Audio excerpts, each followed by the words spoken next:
talk a lot to my audiences about what I believe to be incontrovertible facts. And I think that the fundamental incontrovertible fact is that life is suffering. And I think that that's why that's a primary axiom of religious belief, in some sense, almost regardless of the faith, that life is suffering. And everyone knows that, although they don't necessarily like to admit it or to talk about it. I mean, you don't have to scrape beneath the surface very far in someone's life to find a tragedy lurking if the person that you're speaking with doesn't have something pretty awful happening to them right at the moment, economically or socially or within their family or physically or mentally. The probability that someone they love has a problem of that sort is extraordinarily high. And if you happen to be among the fortunate minority for whom that isn't true, well, all you have to do is wait, and it will be true soon enough, and sooner than you think, and worse than you imagine. And everyone knows that. And so it's easy to understand why people become cynical and bitter and hurt and nihilistic. Now, I think there's a progression in life.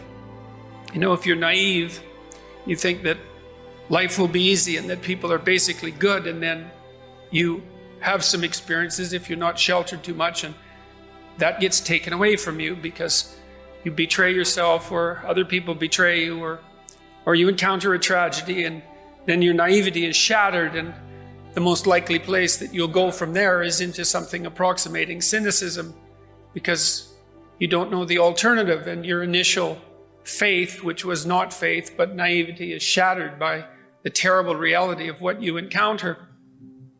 And then you, as a cynical person, you're more wise than you are as a naive person. And then that's a strange thing, because you're worse in some sense than you were. You know, you're not as optimistic, and you're not as filled with hope, and your life is more difficult. And you're probably harder on other people and with more of a tendency towards cruelty. And none of that seems positive, but there's a wisdom in cynicism that the naive lack. But the problem is there that cynicism is not a useful antidote to, let's say, tragedy and malevolence, because there are places that you go past cynicism as you approach wisdom. And it's wisdom that you need in order to fabricate yourself this sort of vessel that will keep you afloat during stormy times. Life is difficult, and it's tainted by malevolence, and it's cast in tragedy. And you need something to offset that, because otherwise it embitters you. And if you're embittered, then you become vengeful and cruel, inevitably. And then you make everything that's made you worse in turn. And there's no bottom to that, you know, as anyone who's even a moderate student of history soon comes to understand. There's an idea that hell is a bottomless pit, and the reason for that is that there's no situation that's so terrible that there isn't some damn fool thing that some idiot can do that will make it far worse.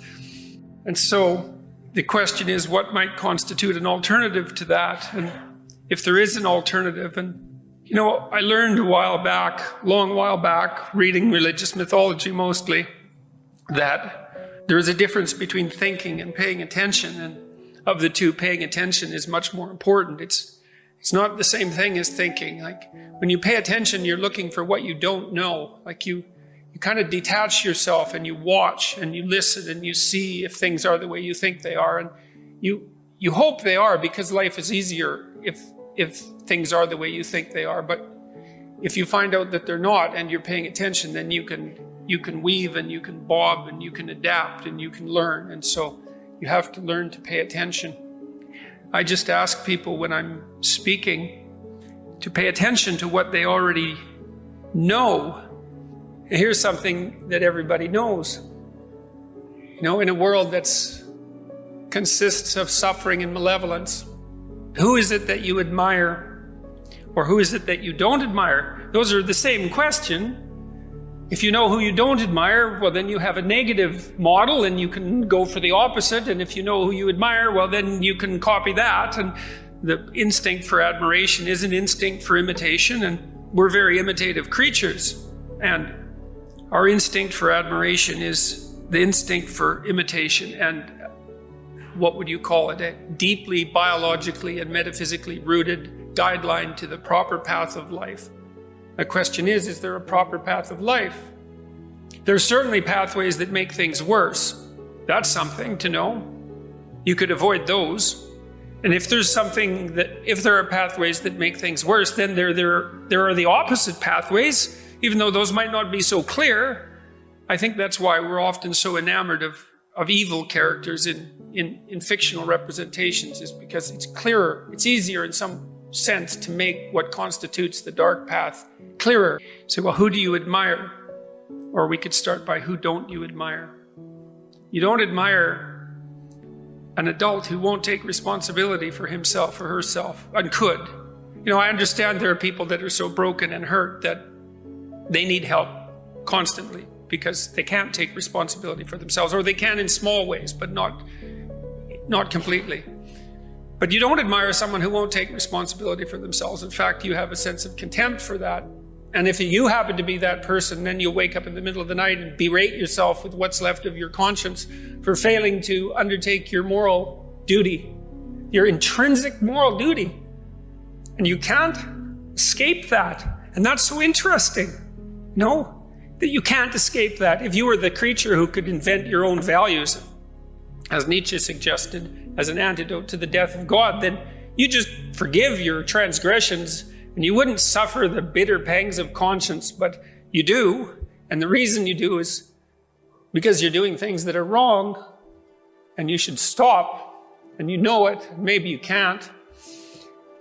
And then, well, let's say then the opposite is that you admire someone who can take responsibility for himself or herself. That's a start. And then maybe you admire someone even more if they've forged their character sufficiently to move past cynicism, so that not only they take responsibility for themselves, but they can take responsibility for their family. And they're there for the people who love them when it's necessary. And if you do that, then you have something I wouldn't say necessarily to be proud of, but at least you have one less thing to upbraid yourself with. And that's something.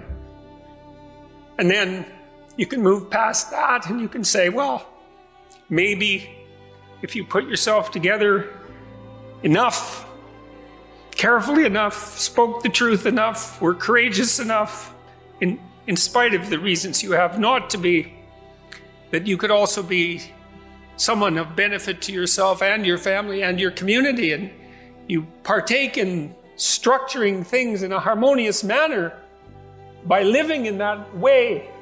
It's not an individual focused ethos.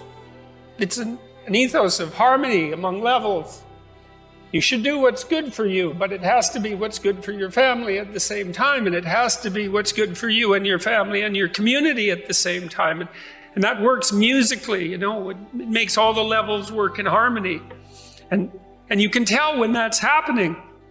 And this is another thing that's of great utility to know, is that when you're in that place where you're acting in the proper manner and you're facing things courageously and you're speaking the truth, you're imbued with a sense of fundamental meaning. And that meaning is the antidote to the catastrophe of life. And it's the antidote psychologically, because you have to have that meaning, because otherwise your life is too dark and too dreadful and it will corrupt you. So it's the antidote psychologically, but it's also the antidote practically, because we're not nothing, us human beings. They say that we're made in the image of God. And it's hard to say what that means, but it means, at least in part, to participate in the process of bringing the good into being. And we can all do that, and the opposite. And if we accept our responsibility to ourselves and to other people and to our communities, and we lift that load up, then we live lives that are meaningful, and that stops us from being corrupt. It provides us with a medication against catastrophe, and it also practically improves the world. That's the other thing. It's not just psychological. You can make things worse. Everyone knows that. But you can make things better, and they actually get better. And there's a reason for hope. And there's something to be said to know that you're the sort of creature that can look mortality and catastrophe and malevolence straight in the eye, so to speak, and nonetheless stand up and do what's right, and that all there is in that is good. And that's what I've been telling people.